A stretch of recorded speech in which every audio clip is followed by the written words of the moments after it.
Genesis 37, 1-36.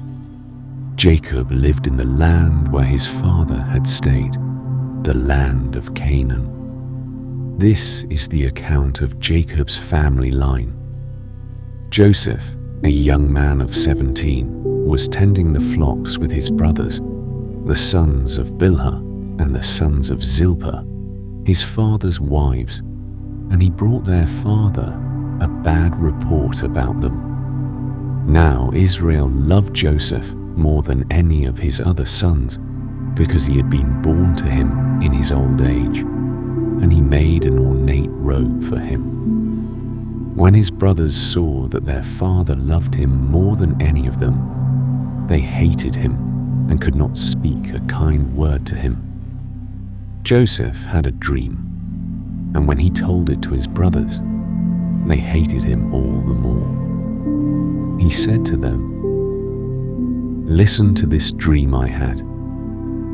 We were binding sheaves of grain out in the field when suddenly my sheaf rose and stood upright, while your sheaves gathered around mine and bowed down to it." His brothers said to him, "Do you intend to reign over us? Will you actually rule us?" And they hated him all the more because of his dream and what he had said. Then he had another dream, and he told it to his brothers. "Listen," he said, "I had another dream, and this time the sun and moon and 11 stars were bowing down to me." When he told his father as well as his brothers, his father rebuked him and said, "What is this dream you had? Will your mother and I and your brothers actually come and bow down to the ground before you?" His brothers were jealous of him, but his father kept the matter in mind.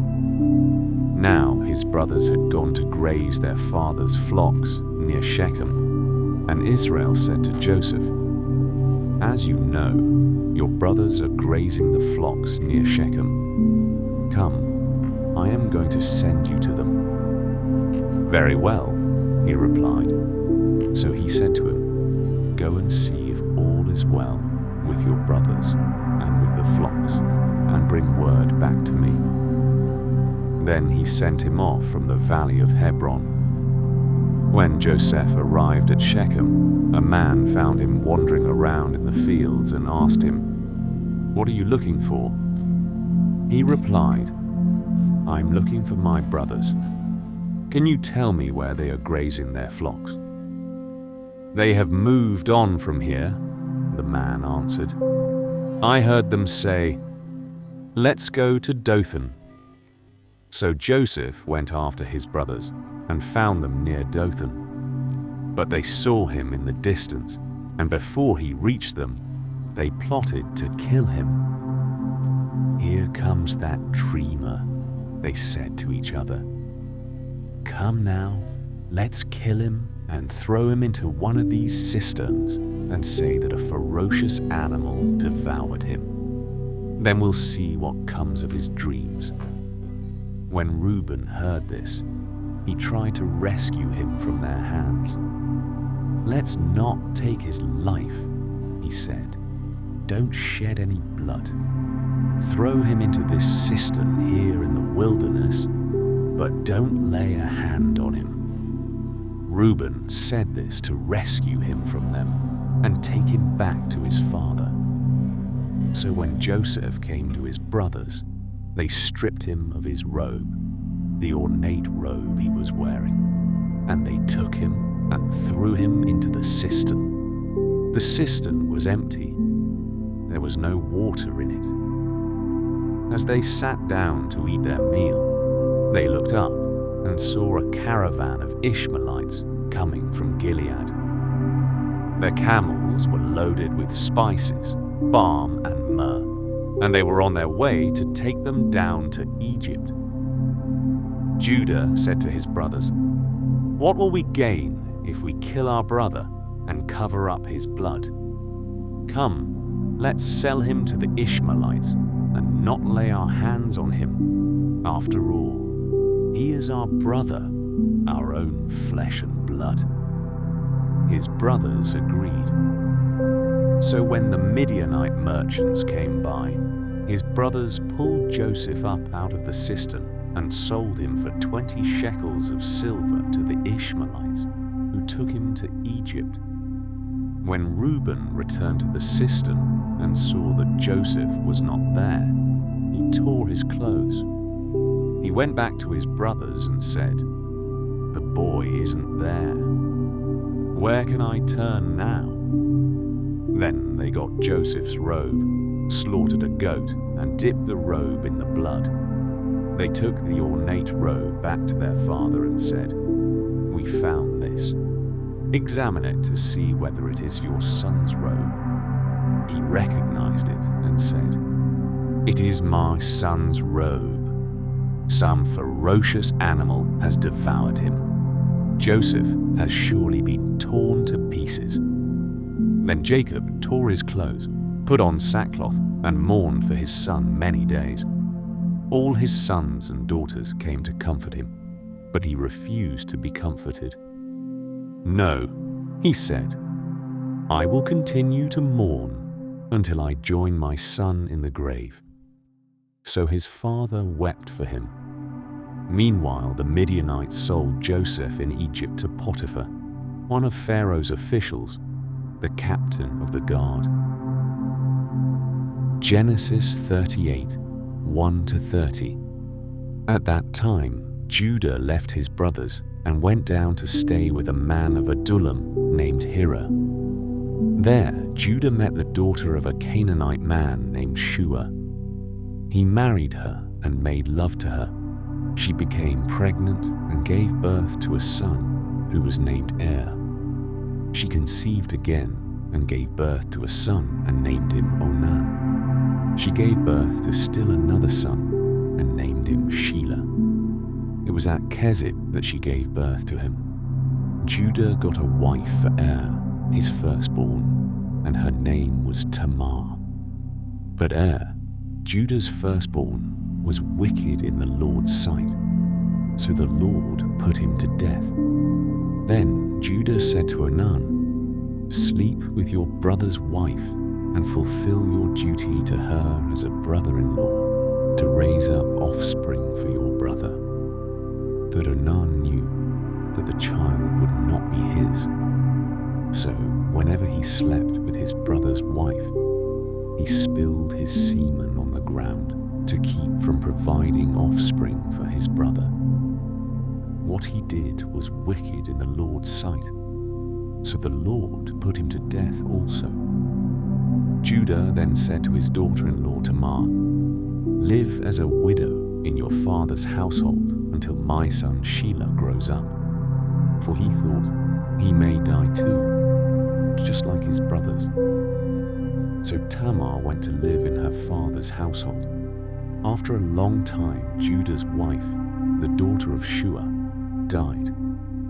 When Judah had recovered from his grief, he went up to Timnah, to the men who were shearing his sheep, and his friend Hira the Adullamite went with him. When Tamar was told, "Your father-in-law is on his way to Timnah to shear his sheep," she took off her widow's clothes, covered herself with a veil to disguise herself, and then sat down at the entrance to Enaim, which is on the road to Timnah. For she saw that though Shelah had now grown up, she had not been given to him as his wife. When Judah saw her, he thought she was a prostitute, for she had covered her face. Not realizing that she was his daughter-in-law, he went over to her by the roadside and said, "Come now, let me sleep with you." "And what will you give me to sleep with you?" she asked. "I'll send you a young goat from my flock," he said. "Will you give me something as a pledge until you send it?" she asked. He said, "What pledge should I give you?" "Your seal and its cord, and the staff in your hand," she answered. So he gave them to her and slept with her, and she became pregnant by him. After she left, She took off her veil and put on her widow's clothes again. Meanwhile, Judah sent the young goat by his friend the Adullamite in order to get his pledge back from the woman, but he did not find her. He asked the men who lived there, "Where is the shrine prostitute who was beside the road at Enaim?" "There hasn't been any shrine prostitute here," they said. So he went back to Judah and said, "I didn't find her." Besides, the men who lived there said, "There hasn't been any shrine prostitute here." Then Judah said, "Let her keep what she has, or we will become a laughingstock. After all, I did send her this young goat, but you didn't find her." About 3 months later, Judah was told, "Your daughter-in-law Tamar is guilty of prostitution, and as a result, she is now pregnant." Judah said, "Bring her out and have her burned to death." As she was being brought out, she sent a message to her father-in-law. "I am pregnant by the man who owns these," she said. And she added, "See if you recognize whose seal and cord and staff these are." Judah recognized them and said, "She is more righteous than I, since I wouldn't give her to my son Shelah." And he did not sleep with her again. When the time came for her to give birth, there were twin boys in her womb. As she was giving birth, one of them put out his hand. So the midwife took a scarlet thread and tied it on his wrist and said, "This one came out first." But when he drew back his hand, his brother came out. And she said, "So this is how you have broken out." And he was named Perez. Then his brother, who had the scarlet thread on his wrist, came out, and he was named Zerah. Genesis 39, 1-23. Now Joseph had been taken down to Egypt. Potiphar, an Egyptian who was one of Pharaoh's officials, the captain of the guard, bought him from the Ishmaelites who had taken him there. The Lord was with Joseph so that he prospered, and he lived in the house of his Egyptian master. When his master saw that the Lord was with him and that the Lord gave him success in everything he did, Joseph found favor in his eyes and became his attendant. Potiphar put him in charge of his household, and he entrusted to his care everything he owned.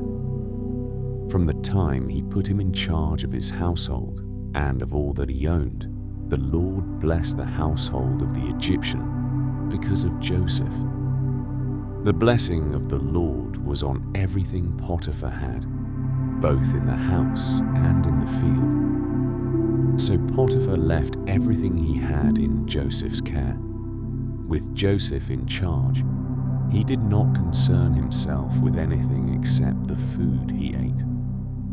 Now Joseph was well built and handsome, and after a while his master's wife took notice of Joseph and said, "Come to bed with me." But he refused. "With me in charge," he told her, "my master does not concern himself with anything in the house. Everything he owns he has entrusted to my care. No one is greater in this house than I am. My master has withheld nothing from me except you, because you are his wife. How then could I do such a wicked thing?" And though she spoke to Joseph day after day, he refused to go to bed with her or even be with her.